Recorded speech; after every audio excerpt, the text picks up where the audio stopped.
کچھ چیزیں ہیں جو قابل غور ہیں، اس کے اندر ٹائم لائن کوئی نہیں ہے، کنڈیشنز بہت زیادہ ہیں۔ شروع سے چاہیے تھا کہ کسی نہ کسی سٹیج پر حماس کو انگیج کیا جائے۔ یہ جو اپنے یرغمالی ہیں جو ان کے بالکل ناک کے نیچے ہیں، ان کو نہیں پتہ لگا سکے۔ اسرائیل کے اندر سے ہی مخالفت شروع ہو گئی۔ اب آپ سوچیں محمود عباس انہوں نے کچھ نہیں کیا اتنے سالوں میں۔ بات کر لیتے ہیں غزہ کی صورتحال کی۔ امریکی صدر ڈونلڈ ٹرمپ نے جو ہے امن پلان جاری کیا ہے، اور اس امن پلان کے حوالے سے اب دیکھ رہے ہیں ہم کہ دیگر ممالک بھی بحث کر رہے ہیں۔ غزہ امن منصوبے پر عمل درآمد کے لیے امریکی صدر نے حماس کو 4 دن کی ڈیڈ لائن دی ہے، اور کہا ہے کہ حماس کے جواب کا انتظار ہے۔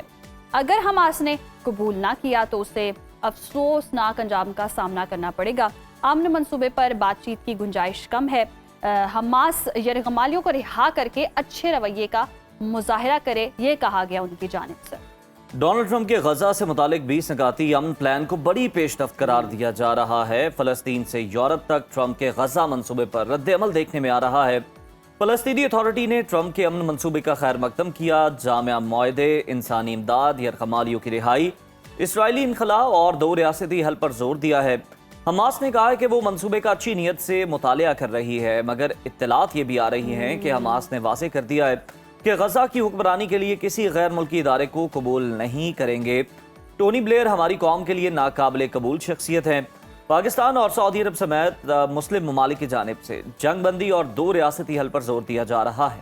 اور اس کے ساتھ ساتھ اقوام متحدہ کے سیکریٹری جنرل انطونیو گتریس نے امریکی صدر ڈونلڈ ٹرمپ کے غزہ جنگ بندی منصوبے کا خیر مقدم کیا ہے۔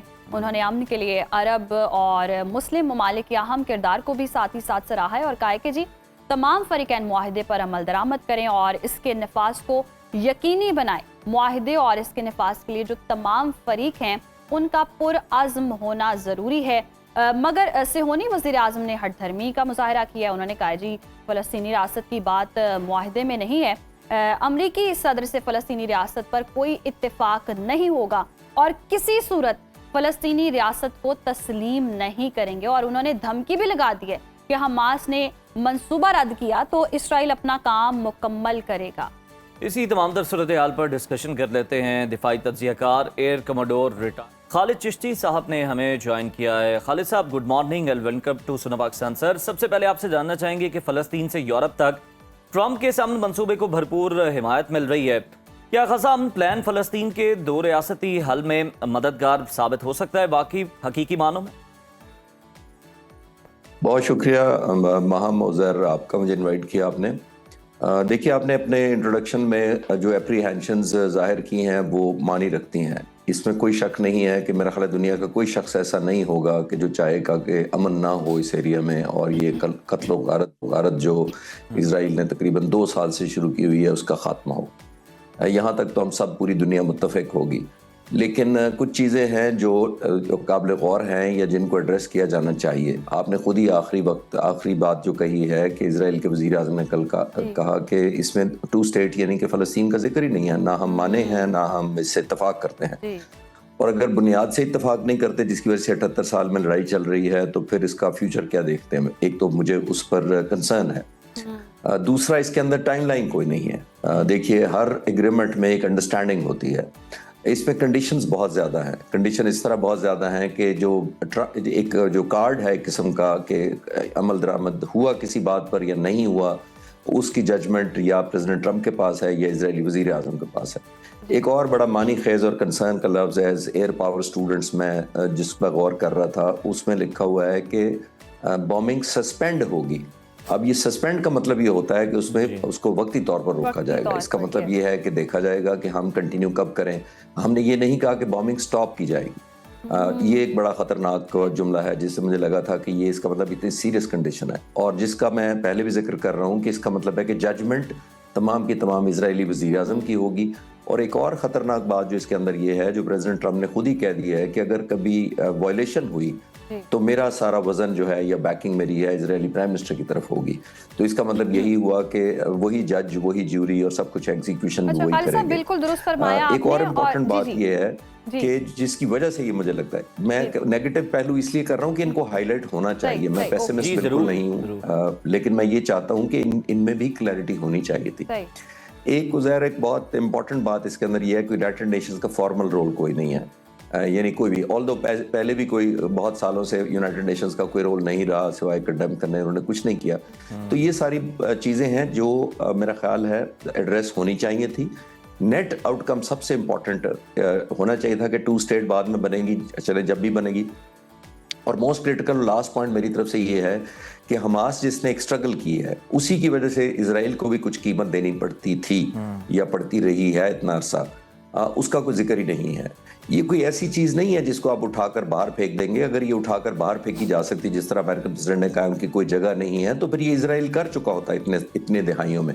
नहीं हुआ, कोई मीनिंगफुल प्रोग्रेस इजराइल से नहीं हुई। मिलिट्री फोर्स से हमास ने रेजिस्ट किया, फ़लस्तीन के लोगों ने कुर्बानियाँ दी, तब जाकर ये हुआ है, लेकिन उसको इंगेज नहीं किया गया।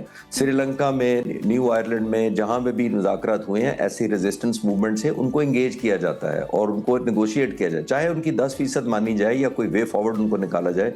लेकिन इसके अंदर मैं नहीं फोर्सी कर रहा कि इसके अंदर कोई एब्सोल्युटली ऐसे किया गया है कि उनको रेलेवेंट कर दिया जाए कि उनकी फाउंडेशन या फॉलोइंग है वहाँ पर, उसका भी कोई हल होना चाहिए था। तो उसका भी कोई हल होना चाहिए था। अच्छा खालिद साहब, अब ये अमन मंसूबे पर अमल दरामद के लिए हम देख रहे हैं कि हमास को 4 दिन की डेडलाइन दी है। ये मंसूबा हमास के लिए कितना काबिल अमल है? हमास इस पर अग्री करेगा? आपका सवाल दोबारा कीजिएगा, तो कट गया। जो डेडलाइन की दी गई है इस मंसूबे पर अमल दरामद के लिए वो 4 दिन की है। अब 4 दिन के बाद अगर सूरत हाल बदल जाती है, हमास इस पर लेट्स सपोज अग्री नहीं करता, तो क्या सिचुएशन होगी? और अगर इस मंसूबे पर हमास अमल दरामद कर लेता है तो ये काबिल कबूल है उसके लिए? जी, यही मैं अर्ज कर रहा हूँ माम, बहुत मुश्किल है और इसमें शुरू से चाहिए था कि किसी न किसी स्टेज पर हमास को एंगेज किया जाए, चाहे इनडायरेक्टली किया जाता, किसी अरब मुल्क के थ्रू किया जाता, पाकिस्तान या कोई और, कतर ऑलरेडी कर रहा था, उसके थ्रू एंगेज किया जाता, ताकि उसको एक कंफर्ट लेवल पर लाया जा सकता। जैसे मैंने पहले कहा कि इसमें ज़रूरी नहीं होता कि 100% उनकी जो रेजिस्टेंस मूवमेंट होती है वो सिर्फ रेजिस्टेंस मूवमेंट नहीं थी, उसको दहशतगर्द मूवमेंट कहा जाता है, लेकिन उसने ही रियलाइज करवाया है इजराइल को प्राइस देनी पड़ेगी, उसी ने एक नुमाइंदगी की है रेजिस्टेंस के पॉइंट ऑफ व्यू से। महमूद अब्बास जो इस वक्त वजीर आज़म हैं, वो तो 20 साल से हैं, 2005 में सिलेक्ट हुए थे, लेकिन आया वो कर पाए इस 20 सालों के अंदर कोई नेगोशिएशन या कोई ले सके? वो गाजा की जंग भी नहीं रुकवा सके अनफॉर्चुनेटली। तो मैं ये अर्ज कर रहा हूँ कि देखना ये होता है कि इजराइल किस वजह से मजबूर हुआ है। इजराइल इस वजह से भी मजबूर हुआ है कि एक और चीज़ देखें, इजराइल की जो कैपेसिटी है, जिस तरफ हम लोगों को जानना चाहिए। इजराइल ने पूरे जोर के साथ हमास की लीडरशिप को, इस्माइल हानिया को ईरान में आकर और बहुत सारी जगहों पर लीडरशिप को मैसिवली ज़ाहिर एक्यूरेसी के साथ टारगेट किया। उसकी इंटेलिजेंस का ये आलम था कि उसको एक एक मूवमेंट पता थी, कतर की भी पता थी और बहुत सारे मुल्कों में जब किया। लेकिन ये जो अपने यरगमाली हैं, जो उनके बिल्कुल नाक के नीचे हैं, उनको नहीं पता लगा सके उनका, तो उनमें फ्रस्ट्रेशन बहुत बढ़ गई थी, लोगों में बहुत मायूसी फैल रही थी इजराइल की, उसका वोट बैंक ड्रॉप हो रहा था। अक्टूबर 2026 में नेतन्याहू ने इलेक्शन में जाना है, नए इलेक्शन में इजराइल के, तो उसको ये लग रहा था कि अगर मैंने कुछ भी ना दिखाया और सिर्फ मेरे खिलाफ एक महाज खड़ा हो गया तो उससे पहले भी शायद वोट ऑफ नो कॉन्फिडेंस आ सकता है। उनके जो फाइनेंस मिनिस्टर हैं उनकी अलायंस के हैं, यानी उनका एक अलायंस है उस पार्टी के साथ, उन्होंने तो माना ही नहीं है इसको। उन्होंने कहा ये तो हमें कबूल ही नहीं है जो नेतन्याहू ने कर दिया। तो अभी से ही जो शक व शुबह के बीज उनकी तरफ से बोए जा रहे हैं। और जो मैं पहले सवाल के जवाब में अर्ज कर रहा था, तो मेरे वो शक व शुबात नहीं थे, मेरे कंसर्न थे कि ये इसका एड्रेस होना चाहिए। इजराइल के अंदर से ही मुखालफत शुरू हो गई है, अब आप सोचें। और ये सबसे खतरनाक बात इसके अंदर बाम जो आपने सवाल किया है, देखिए किसी स्टेज पर भी एग्रीमेंट हो भी जाए तो वो हमास का नाम लेकर स्टेज मैनेज किया जा सकता है, सारे का सारा इजराइल और अमेरिका की तरफ से स्टेज मैनेज इस तरह किया जा सकता है कि आप खुद ही किसी जगह स्ट्रक पर अटैक करवाएं और आप कहें क्योंकि हमास ने हमले बंद नहीं किए तो हम इस एग्रीमेंट में नहीं है, नो मोर। उस वक्त तक उनके याद रखिए इजरायली जो यरगमाली है वो रिहा हो चुके होंगे, बहुत सारे मुसलमान मुल्क इजराइल को शायद कबूल भी कर चुके हों। तो ये मैं एक कंसर्न के साथ सारे को देख रहा हूं, ताकि मैं इसलिए हाजिर हूं कि आपके व्यूअर्स को अंदाजा हो इसमें से कौन कौन सी चीजें हैं जो खतरनाक बाद में साबित हो सकती है। खालिद साहब, जरा इस पर भी रोशनी डालिएगा, बड़े अहम पॉइंट्स आपने रेस किए हैं। ये बात कितनी खतरनाक है, मतलब जो बात हो रही है कि इसराइल फ़लस्तीन का या गज़ा का अपने साथ इल्हाक नहीं करेगा और ना ही उसके ऊपर कब्जा करेगा। एक जनाब टेक्नोक्रेटिक सा सेटअप जो है वो बनाकर दे दिया जाएगा और पीस बोर्ड जो है वो निगरानी करेगा। तो सर ये तो उसी तरह का मामला नहीं है जिस तरह से हम मकबूजा जम्मू कश्मीर में देख रहे हैं कि मतलब इल्हाक नहीं कर रहे, लेकिन निगरानी के नाम पर वहाँ पर जो जुल्म सितम ढाए जा रहे हैं एक अरसे से, इसी तरह का या बल्कि इससे बदतरीन इसकी शक्ल हमें देखने को मिलेगी वहाँ पर अगर ये मुआहदा हो जाता है? जी उज़ैर, आपने बिल्कुल ठीक कहा। एक तो आप एक और चीज़ नोट करें जो यानी श्योर आपके व्यूअर्स भी एग्री करेंगे, इसमें वेस्ट बैंक का कोई जिक्र ही नहीं है। ये गाज़ा की बात हो रही है और गाज़ा वो जगह है जहाँ पर 1991 में जब ये सेटल किया गया फ़लस्तीनियों के ख़िलाफ़ इजराइलियों को यहाँ पर इन जगहों पर, तो उस वक्त उनकी आबादी कोई 7,500 थी और आज वो 7.5 लाख है। आप देखिए जरा, और ये वही जगह है जहां पर हमास ने 2 साल पहले हमला किया था। यानी वो समझते थे कि ये इलीगल सेटलमेंट है जिसकी वजह से। अब दूसरी बात जो आप कह रहे हैं कि उसके पास माइट सारे का सारा, पावर सारे का सारा इजराइल के पास उसी तरह इंटैक्ट है। हमास को आप चाहते हैं वो डीआर्म करें और डिसआर्म करके चले जाएं यहाँ से, और कहाँ चले जाएं ये कोई नहीं कहता। एक और पहलू भी बड़ा कंसर्न का है, वो ये है जो जिस तरफ आप इशारा कर रहे हैं। देखिए यहाँ से फ़लस्तीनियों को कहाँ ले जाएंगे जो गाज़ा में इस वक्त हैं। कहा जा रहा है कि वो नेबरहुड में मुल्कों में रहेंगे। अब वो अपनी स्पेस छोड़कर चले जाएंगे डेवलपमेंट के नाम पर। वो कितना लीगल होगा? कल को इजराइल की मर्जी होगी किसको आने देता है कि नहीं आने देता। तो हमें ये डिस्कस इसलिए मैं कर रहा हूँ कि ओवरऑल ब्लड शेड रुकना बहुत खुश आइंदा है, इसमें कोई भी नहीं चाहेगा। मैंने पहले जुमले में कहा था कि बहुत अच्छी बात है कि ये रुक रहा है, खून जो बह रहा है ना हक, लेकिन आया इसको कैपिटलाइज किया जाएगा, एक्सप्लॉयटेशन की जाएगी, मिसयूज किया जाएगा और जजमेंटल रखा जाएगा, कंडीशनल रखा जाएगा। ये असल में कंसर्न है हमारा इस वक्त। और खालिद साहब, अगर ये मंसूबा वाकई फ़लस्तीनियों के लिए, तो ट्रम्प के अगर अमन मंसूबे की बात करें तो उन्होंने बेगुनाह हजारों फ़लस्तीनियों की शहादत का कोई जिक्र ही नहीं किया और ना ही नेतन्याहू के एहतसाब की कोई बात की है। तो गज़ा में इसराइली दरिंदगी का एहतसाब कितना ज़रूरी है? क्योंकि फ़लस्तीन में हम देख रहे हैं हज़ारों शहादतों का जिम्मेदार तो आखिर इसराइली है, तो इसकी जिम्मेदारी फिर कौन लेगा? जी माहम, इवन आप पहले मैं एक छोटा सा जिक्र करता चलूं, कतर का जो ऐलान हो रहा है मीडिया के ऊपर कि जी वो माफी मांग ली है, वो ये भी नोट करें, ना अमेरिकन प्रेसिडेंट ने ये कहा है और ना ही इजराइल की हुकूमत की तरफ से ये बयान जारी है कि उन्होंने माफी मांगी, उन्होंने बात करने की बात कर रहे हैं। तो आप अभी से देखें कि कैसे इंटरप्रेट किया जा रहा है डिफरेंट तरीकों से।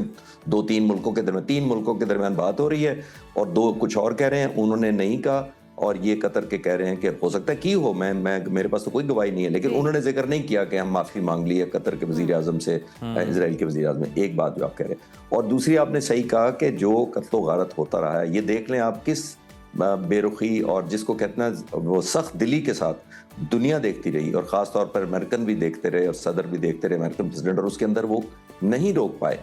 तो मैं आगे जो एप्रीहेंशन इसी बुनियाद पर अपनी जाहिर करना चाह रहा हूँ कि जब भी अमेरिकी सदर को लगा और इजरायली प्राइम मिनिस्टर को लगा कि ये चीज़ें उस तरह नहीं हैं, जैसे मैंने पिछले सवाल के जवाब में आपके ये कहा कि वो कह रहे हैं कि अगर हम समझेंगे कि जब ये हो गया, तो इसका मतलब है कि कोई भी हमास का फैक्शन या हमास खुद जेन्युइनली या एक फॉल्स फ्लैग ऑपरेशन, क्योंकि दोस्ती तो है ना इजराइल और हिंदुस्तान की, फॉल्स फ्लैग में इनका भी बहुत एक्सपीरियंस है, तो वो पास करें कि भाई खुद ही हमास का एक अटैक करवाओ और उसके बाद हमास पर चढ़ दौड़ो, उसी तरह जहाज़ों की बमबारी शुरू हो जाए, हॉस्टेज आपके पास जा चुके होंगे, दुनिया को कहेंगे हम तो अच्छे बन गए थे, लेकिन ये तो हमास ने सारे का सारा बिगाड़। इसकी एश्योरेंस कौन देगा?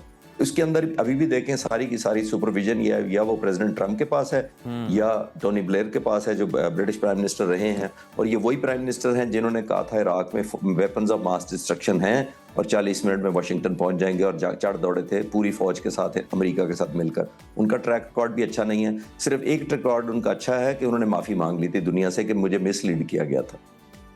बिल्कुल ठीक है, उन्होंने माफ़ी मांग ली थी इस मामले पर। खालिद चिश्ती साहब, अमरीकी सदर ये कहते हैं कि इस अमन मंसूबे पर बातचीत की गुंजाइश कम है, मगर कतर ने वाज़ेह किया कि ट्रम्प मंसूबे की कई निकात वजाहत और मुज़ाकरात की ज़रूरत है, वजाहत तलब हैं ये निकात।